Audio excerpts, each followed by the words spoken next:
இப்போ இங்கே நடக்கிறத பார்த்து எனக்கு ஒரு காமெடி தான் ஞாபகத்து வருது. நீ வாங்குற 5-10க்கு இதெல்லாம் தேவையா அப்படின்னு கேட்பாரு கரகாட்டக்காரனில் செந்திலை பார்த்து கவுண்டமணி சார் கேட்பாங்க.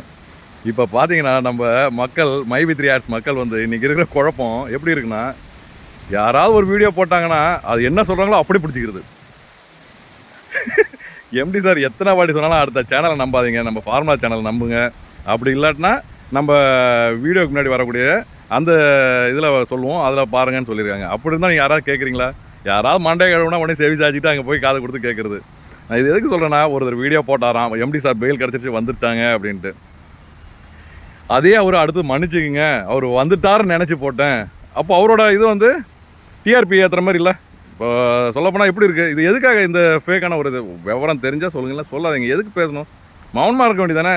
ஏன் யூடியூப் சும்மா இருந்தால் உங்களுக்கு இருக்க முடியலையா? போடுங்க, வேறு ஏதாவது பதிவு போடுங்க. ஏன் சார் இதை மக்களை முட்டாளாக்கிட்டு இருக்கீங்க?